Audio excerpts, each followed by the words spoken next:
Thank you. Not counting tourists, the number of people in Australia today who are not Australian citizens could be as high as 3.7 million people. In a country estimated at just 27.4 million people, this huge influx is stretching our hospitals, making housing unaffordable and making life more expensive. Non-citizens must have a visa to be in Australia.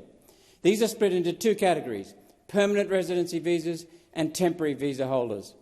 Latest data from the Department of Home Affairs shows that, excluding the 320,000 tourist and crew visas, there are currently 2.5 million people in Australia on temporary visas. The data on permanent residency visas is not clear. It's murky. Between the year 2000 and 2021, 3 million permanent residency visas have been issued to permanent migrants.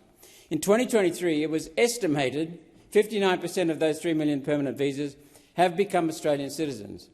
As of 2021, that would leave 1.2 million people who have not become citizens and are still on a permanent visa, plus any more permanent residents who've arrived since 2021.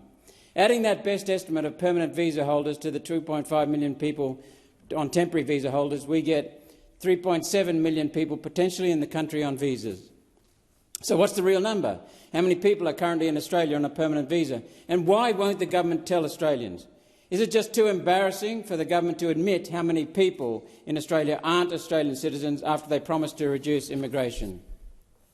My new One Nation colleague, Senator Tyron Whitten, Senator for Western Australia, will be asking the government about this number in question time today.